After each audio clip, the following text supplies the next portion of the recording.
Hello दोस्तों, कैसे हो आप? चाणक्य नीति यूट्यूब चैनल पर आप सभी का एक बार फिर से स्वागत है। तो दोस्तों, हम करें आरआरबी ग्रुप डी एनटीपीसी के very very most important practice set. तो ये सेट सीरीज हम आगे करते हैं। तो आज की सेट सीरीज का 51 सेट आपके सामने आता है। काफ़ी महत्वपूर्ण सेट है ये।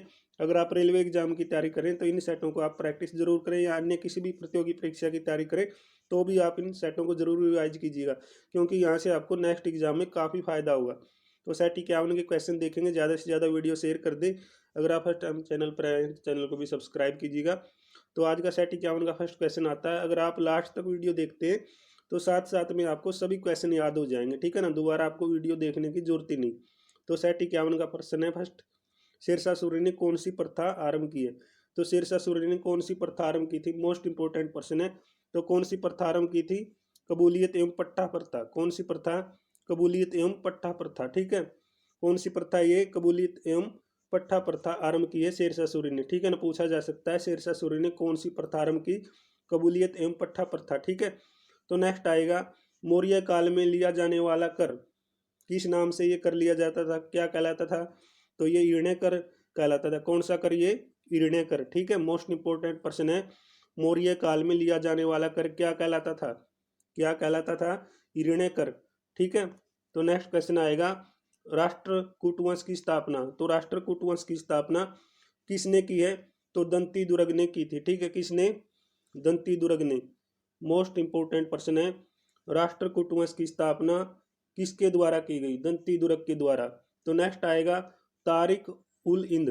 तो तारिक उल इंद की रचना है ये, किसकी ये रचना? तारिक उल इंद। तो ये रचना है अलबुर्नी। किसकी है ये? अलबुर्नी की रचना। किसकी रचना? ये अलबुर्नी की रचना, ठीक है। मोस्ट इंपोर्टेंट प्रश्न है, तारिक उल इंद किसकी रचना है? अलबुर्नी की रचना, ठीक है ना। साथ साथ में आपको सभी क्वेश्चन याद हो जाएंगे, क्योंकि ये पिछली परीक्षाओं पर भी आधारित क्वेश्चन है। ज़्यादा से ज़्यादा क्वेश्चन पिछली परीक्षाओं में ही पूछे गए। तो नेक्स्ट एग्जाम में तो यहाँ से कन्फर्म क्वेश्चन पूछा जा सकता है। तो नेक्स्ट आएगा, तुगलक वंश का शासक। तो तुगलक वंश का शासक कौन था? तो तुगलक वंश का शासक था गयासुद्दीन तुगलक, ठीक है।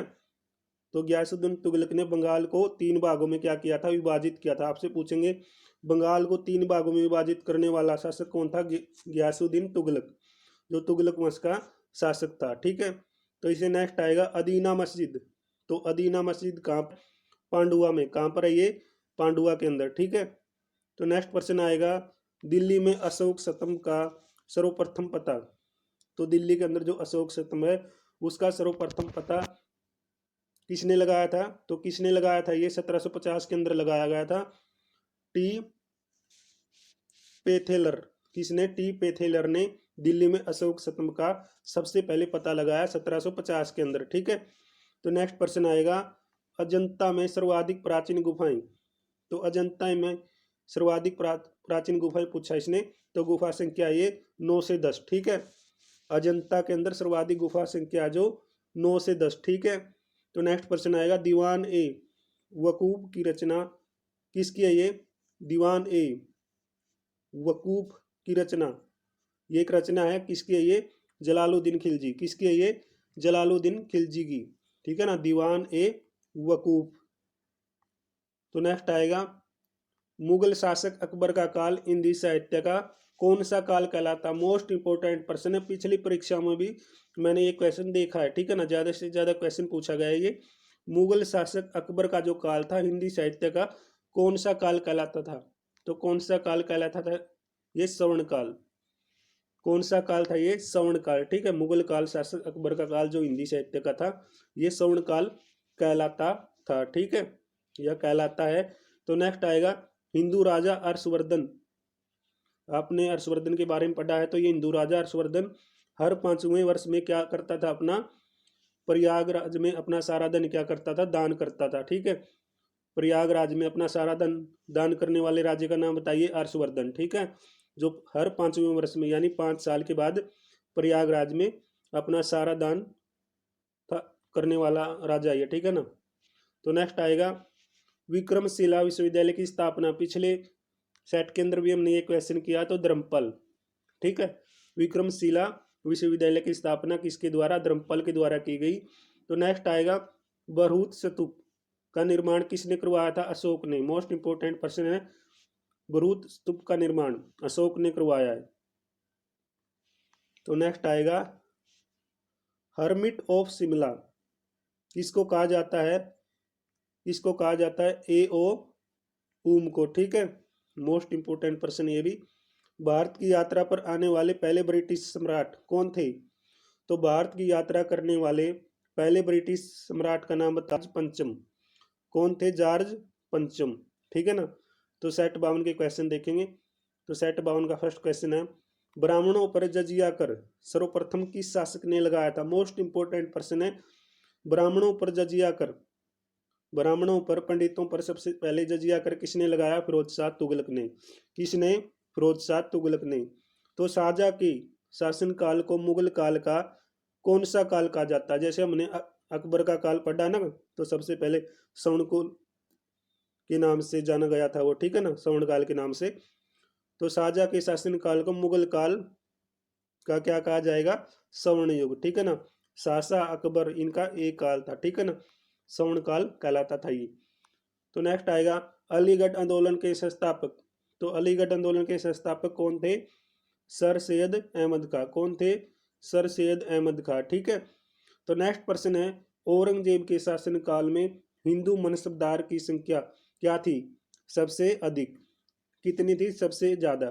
ठीक है ना। औरंगजेब के शासन काल में जो हिंदू मनसबदार हुआ करते उनकी सबसे ज्यादा संख्या थी। ठीक है ना। तो अकबर ने 1575 में क्या बनवाया था? क्या बनवाया था 1575 में? मोस्ट इंपोर्टेंट पर्सन है इबादत खाना। क्या बनाया है? इबादत खाना अकबर के द्वारा बनाया गया 1575 के अंदर। तो नेक्स्ट आएगा सिराज ए हिंद। सिराज ए हिंद किसको कहा जाएगा? जौनपुर को। पूछ लेंगे आपसे सिराज ए हिंद किसको कहा जाता है? तो किसको कहा जाता है? जौनपुर को। तो नेक्स्ट प्रश्न है जो राज्य अटपन नीति का संबंध है वो किससे है? ठीक है ना, ये प्रश्न मोस्ट इंपोर्टेंट है। राज्य अटपन नीति का संबंध तो लॉर्ड डेलहौजी से। किससे है? लॉर्ड डेलहौजी से, जिसका प्रारंभ कहां पर? 17 में हुआ था। ठीक है, 17 से हुआ था। मोस्ट इंपोर्टेंट प्रश्न है राज्य अटपन नीति का प्रारंभ शुरुआत कहां से हुई थी? 17 से। ठीक है, और संबंध रहेगा लॉर्ड डेलहौजी से। तो नेक्स्ट रहेगा तंजौर के वरद देश्वर मंदिर को किसने बनवाया है? तो किसने बनवाया है?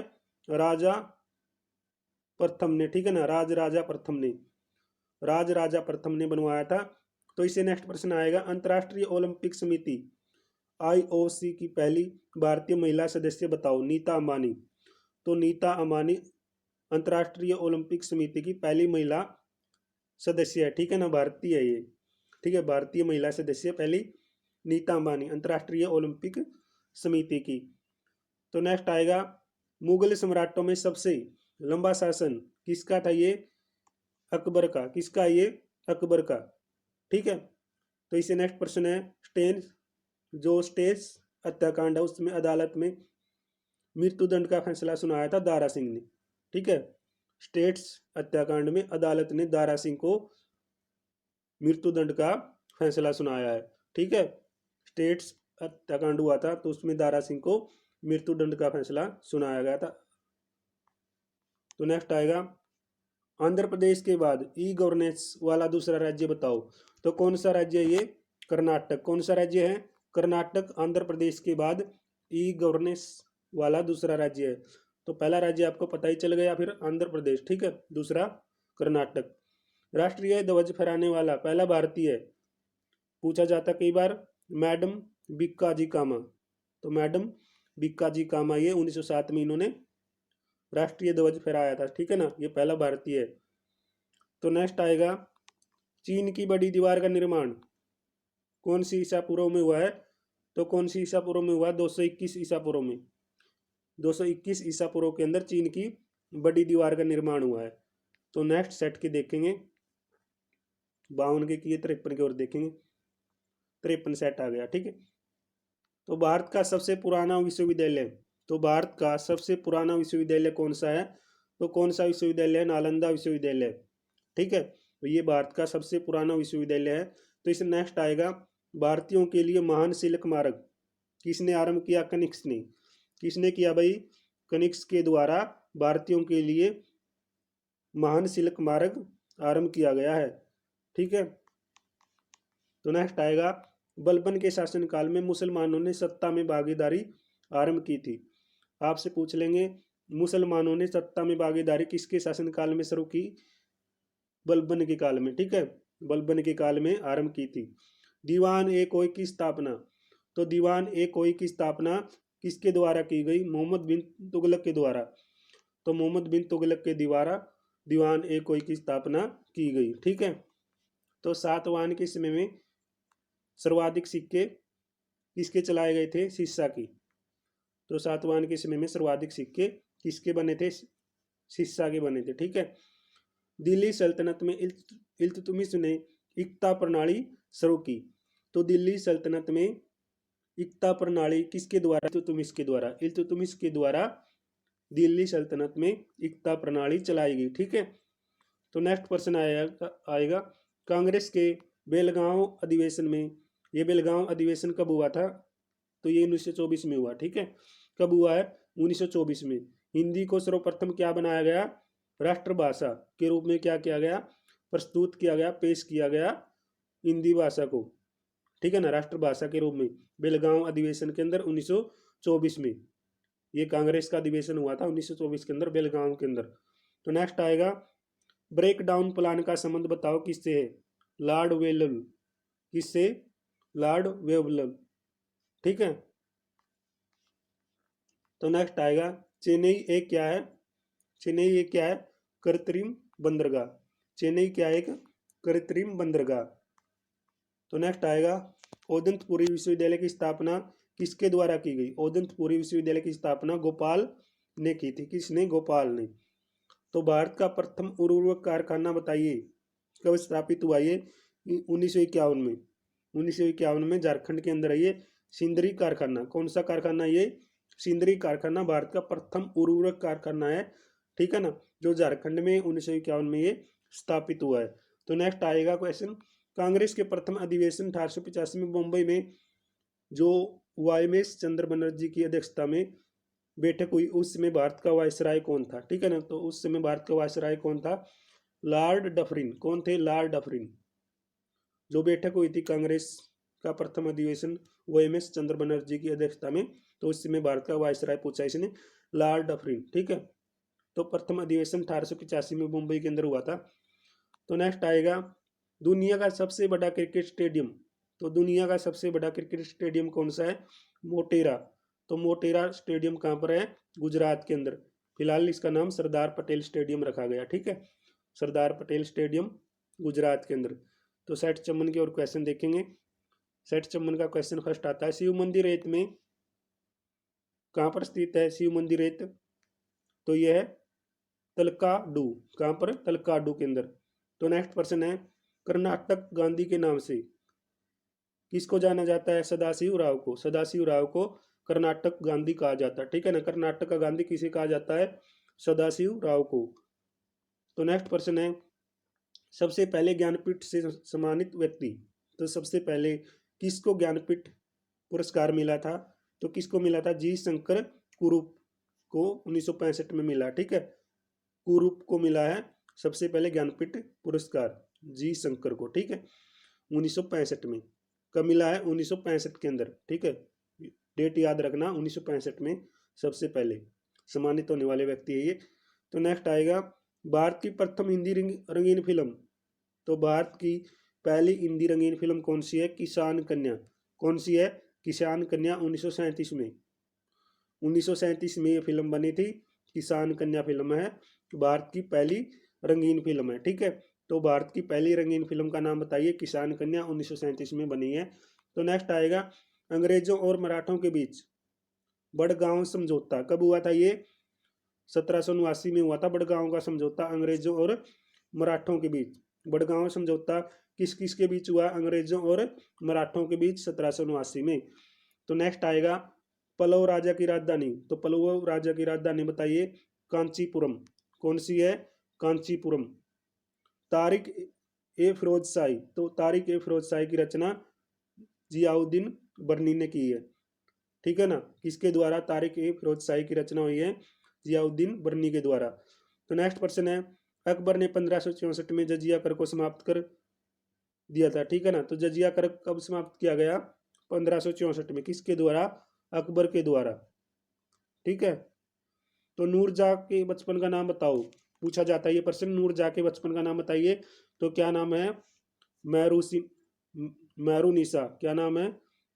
मैरूनिसा। क्या नाम है? मैरूनिसा नूरजहाँ के बचपन का नाम है। तो नेक्स्ट आएगा, मालवाड़ी व्यवस्था का प्रस्ताव सर्वप्रथम 1822 में होल्ट रैमजे मैकेंजी के द्वारा लाया गया। ये प्रश्न हर सेट में मैंने देखा है मालवाड़ी व्यवस्था का, ठीक है ना। तो मालवाड़ी व्यवस्था का प्रस्ताव सबसे पहले 1822 में होल्ट रैमजे मैकेंजी के द्वारा लाया गया था।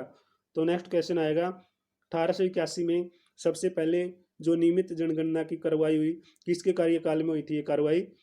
तो ये कार्रवाई हुई थी लॉर्ड रिपन के कार्यकाल में, ठीक है ना। जो नियमित जनगणना हुई है वो किसके काल में हुई है? लॉर्ड रिपन के काल में, 1881 में। तो नेक्स्ट क्वेश्चन है, नारियल का खाया जाने वाला भाग कौन सा होता है? तो खाया जाने वाला भाग होता है इंटोसप्रम। कौन सा भाग? इंटोसप्रम, ठीक है। तो नेक्स्ट आएगा, भूस्त्र उपग्रह की ऊंचाई बताओ। तो भूस्त्र उपग्रह की ऊंचाई है 36,000 किलोमीटर, ठीक है। कितनी है? 36,000 किलोमीटर, ठीक है।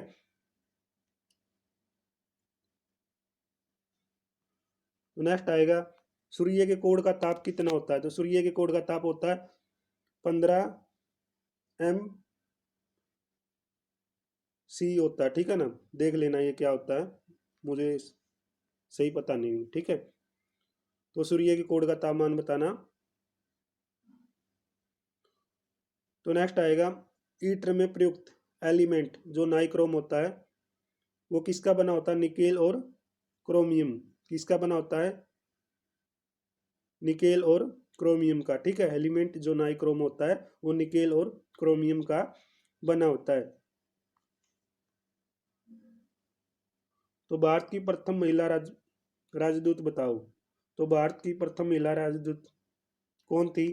तो भारत की पहली महिला राजदूत थी विजया लक्ष्मी पंडित। कौन थी ये? विजया लक्ष्मी पंडित भारत की पहली महिला राजदूत थी, ठीक है। तो आज का सेट में हमने मोस्ट इंपोर्टेंट क्वेश्चन डिस्कस किए। तो आज का वीडियो आपको कैसा लगा कमेंट बॉक्स में ज़रूर बताइएगा। कुछ त्रुटियां रही हैं तो साथियों कमेंट बॉक्स में ज़रूर टाइप कर दिया करो, क्योंकि हम नेक्स्ट वीडियो में कुछ त्रुटियां देख कर ही अच्छी वीडियो बनाने का प्रयास करते हैं। तो दोस्तों तब तक थैंक्स फॉर वॉचिंग। जय हिंद, जय भारत। जल्दी मिलते हैं नेक्स्ट वीडियो में फिर।